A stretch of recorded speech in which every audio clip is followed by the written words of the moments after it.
how to make coffee jelly. First, lalagay mo yung gulaman na color black. And then, lalagay mo yung dalawang sachet ng Nescafe. After that, lagyan mo siya ng asukal.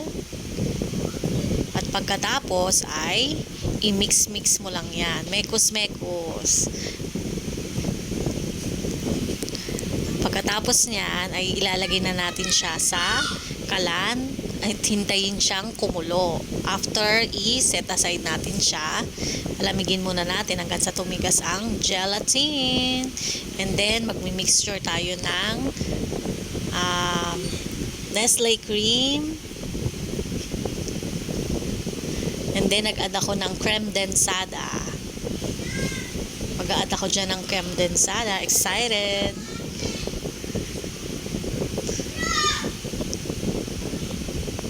Nga lang, medyo namuumuo ang ating Nestle cream. Pero okay lang yan. Kami naman ang kakain. After dyan, is naglagay lang din ako ulit ng isang sachet ng Nescafe. Para lasang-lasang kape.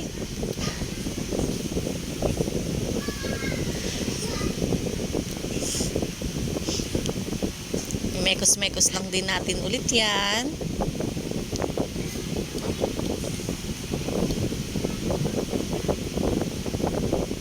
Hanggang sa maging pino.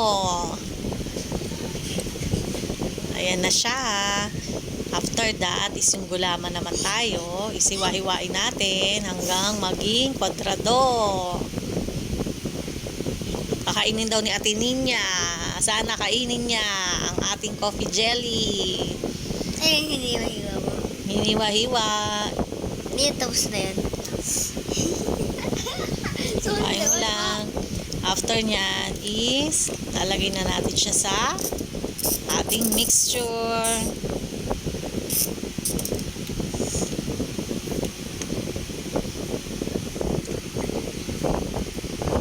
Charan! Di pa siya tapos, meron pa ulit.